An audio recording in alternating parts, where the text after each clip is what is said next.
మీకు నిజంగా కాన్ఫిడెన్స్ కావాలా? అయితే ముందుగా ఒక అసౌకర్యమైన నిజం వినాలి. చాలామంది కాన్ఫిడెన్స్ కోసం వెతుకుతారు, కాని వాళ్ళు వెతుకుతున్నది కాన్ఫిడెన్స్ కాదు. వాళ్ళు వెతుకుతున్నది ఎవరో తమను జడ్జ్ చెయ్యకుండా ఉండే ప్రపంచం. ఆ ప్రపంచం ఎప్పుడూ ఉండదు. మీరు ఏం చేసినా ఎవరో ఒకరు తప్పు అంటారు.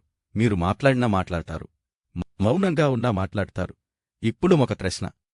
మీ జీవితంలో మీరు తీసుకొని ఎన్నో నిర్ణయాలకు నిజమైన కారణమేమిటి? డబ్బు లేదా? అవకాశాలు లేదా? టాలెంట్ లేదా? కొంచెం లోతుగా ఆలోచించండి. చాలా సందర్భాల్లో కారణం ఒక్కటే. ఒకవేళ నేను ఫెయిల్ అయితే ఆ ఒక్క ప్రశ్న మనిషి జీవితాన్ని సంవత్సరాల పాటు నిలిపివేయగలదు. విచిత్రమైన విషయమేంటంటే మనకు ఫెయిలియర్ కంటే ఎక్కువ భయం ఇతరులు మన ఫెయిలియర్ని చూడడమే. అదే మన కాన్ఫిడెన్స్ని నెమ్మదిగా తినేస్తుంది. చిన్నప్పుడు ఎవరూ నడవడం నేర్పలేదు. పడిపోయారు, మళ్లీ లేచారు, మళ్లీ పడిపోయారు, మళ్లీ నడిచారు. అప్పుడు మనకు కాన్ఫిడెన్స్ గురించి ఏమీ తెలియదు.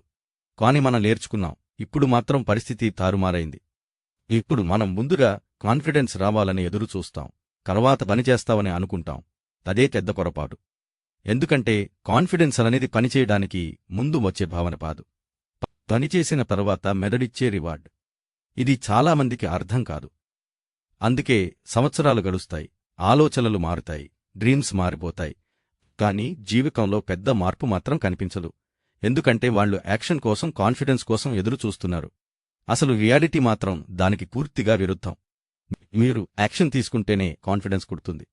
ఒక్కసారి మీ జీవితాన్ని వెనక్కి చూసి చూడండి. ఈరోజు మీకు చాలా సులభంగా అనిపించే పనులు ఒకప్పుడు భయంగా అనిపించలేదా?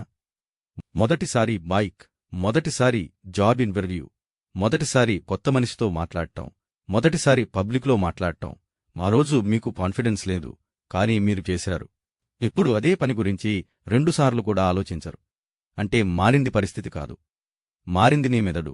మన బ్రెయిన్కి ఒక విచిత్రమైన అలవాటుంది. తెలియని దాన్ని ప్రమాదంగా చూస్తుంది, తెలిసిన దాన్ని సాధారణంగా చూస్తుంది. అందుకే మీరు ఎప్పుడూ అవాయిడ్ చేసే పని మీకు ఎప్పటికీ భయంగానే ఉంటుంది. ఎదుర్కొనే పని కొన్ని రోజుల తర్వాత సాధారణంగా మారిపోతుంది. ఇక్కడే చాలామంది ఒక ట్రాప్లో పడిపోతారు. వాళ్లు తమ గురించి ఒక కథ రాసుకుంటారు. నేను ఇంట్రోవర్ట్, నేనంత స్మార్ట్ కాదు, నేను లీడర్షిప్ మెటీరియల్ కాదు, నాకు కాన్ఫిడెన్స్ లేదు. ఇవి నిజాలు కావు. ఇవి కదే చెప్పుకుంటూ వచ్చిన కథలు. ఒక కథను 100 సార్లు వింటే మెదడు దాన్ని నిజమని నమ్ముతుంది. ఒకసారి ఆలోచించండి. మీ గురించి మీరు చెప్పుకునే మాటలు మీకు ఎవరు నేర్పారు? మీరు నిజంగా పరీక్షించారా? లేక ఎప్పుడో ఎవరో చెప్పిన మాటలను మీ ఐడెంటిటీగా మార్చుకున్నారా? ఇక్కడ ఒక ఆసక్తికరమైన విషయం ఉంది. కాన్ఫిడెన్స్ ఉన్నవాళ్లు తమను ఎప్పుడూ గొప్పవాళ్లమని అనుకోరు. వాళ్లక్కూడా భయం ఉంటుంది, వాళ్లక్కూడా డౌట్స్ ఉంటాయి, వాళ్లు కూడా తప్పులు చేస్తారు. కాని వాళ్లు ఒక విషయం అర్థం చేసుకున్నారు.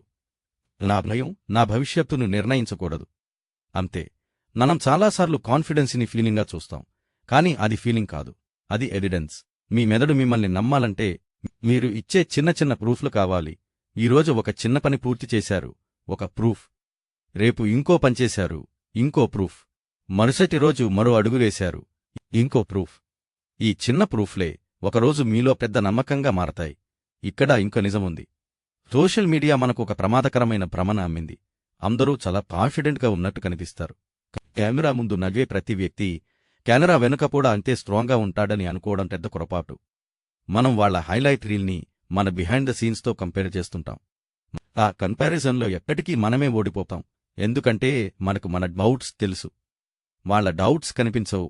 ఒక్కసారి ఊహించండి, రేపట్నుంచి ప్రపంచంలో ఎవరూ మిమ్మల్ని జడ్జ్ చెయ్యరని ఖచ్చితంగా తెలిసిపోయిందనుకోండి. మీరు ఏం చేస్తారు? ఏ పని మొదలుపెడతారు? ఎవరితో మాట్లాడతారు? ఏ డిసిషన్ తీసుకుంటారు? ఇప్పుడు ఇంకో ప్రశ్న. ఆ పనులు చేయకుండా మిమ్మల్ని ఆపుతున్నది నిజంగా ప్రపంచమా, లేక మీ ఊహేనా? ఈ ప్రశ్నకు నిజాయితీగా సమాధానం చెప్పగలిగితే కాన్ఫిడెన్స్ గురించి మీ ఆలోచనే మారిపోతుంది. ఎందుకంటే చాలా సందర్భాల్లో మనం మన జీవితాన్ని ఇతరుల అభిప్రాయాలతో పాలు, వాళ్లు ఏమనుకుంటారో అనే మన ఊహలతో జీవిస్తున్నాం. అదే పెద్ద బంధనం. కాన్ఫిడెన్స్ ఉన్న మనిషి అందరికీ నచ్చాలని ప్రయత్నించడు. ఎందుకంటే అది అసాధ్యమని అతనికి తెలుసు. అతను పర్ఫెక్ట్గా ఉండాలని కూడా ప్రయత్నించడు. ఎందుకంటే తప్పులు లేకుండా ఎదుగుదల ఉండదని అతనికి తెలుసు. అతను ఒక్క పని మాత్రమే చేస్తాడు. నిన్నటి తనకంటే ఈరోజు కొంచెం మెరుగ్గా ఉండడానికి ప్రయత్నిస్తాడు. అంతే. బయట కనిపించే కాన్ఫిడెన్స్ లోపల తీసుకున్న చిన్న నిర్ణయాల ఫలితం. ఎవరూ చూడని సమయంలో కూడా తన మాటకు తానే నిలబడిన క్షణాల ఫలితం. భయమున్నప్పటికీ ఒక చిన్న అడుగు ముందుకు వేసిన రోజుల ఫలితం. బహుశా కాన్ఫిడెన్స్ అంటే మనకు భయం లేకపోవడం కాదు. భయం ఉన్నా మన జీవితానికి స్టీరింగ్ దాన్నివ్వకుండా ఉండగలగడం. ఒకరోజు అద్దం ముందు నిలబడి నాకిప్పుడు కాన్ఫిడెన్స్ వచ్చింది అని చెప్పే రోజు రాకపోవచ్చు. కాని ఒకరోజు ఎప్పుడో భయపడ్డ పనినే ఎటువంటి ఆలోచన లేకుండా చేస్తూ ఉంటారు. ఆ రోజు మీకు ఒక విషయం అర్థమవుతుంది. కాన్ఫిడెన్స్ అనేది ఎక్కడో దొరికే వస్తువు కాదు. మీరు నడుస్తూ ఉండగా నిశ్శబ్దంగా మీ వెనకాల నడుస్తూ వచ్చే ఒక ఫలితం. ఈ వీడియో మీకు ఉపయోగపడితే లైక్ చేయండి, మీ ఫ్రెండ్తో షేర్ చేయండి. ఇంకా ఇలాంటి తెలుగు సెల్ఫ్ ఇంప్రూవ్మెంట్ వీడియోల కోసం ఛానల్ని సబ్స్క్రైబ్ చేయడం మర్చిపోవద్దు. మళ్ళీ మరో మంచి వీడియోతో కలుద్దాం.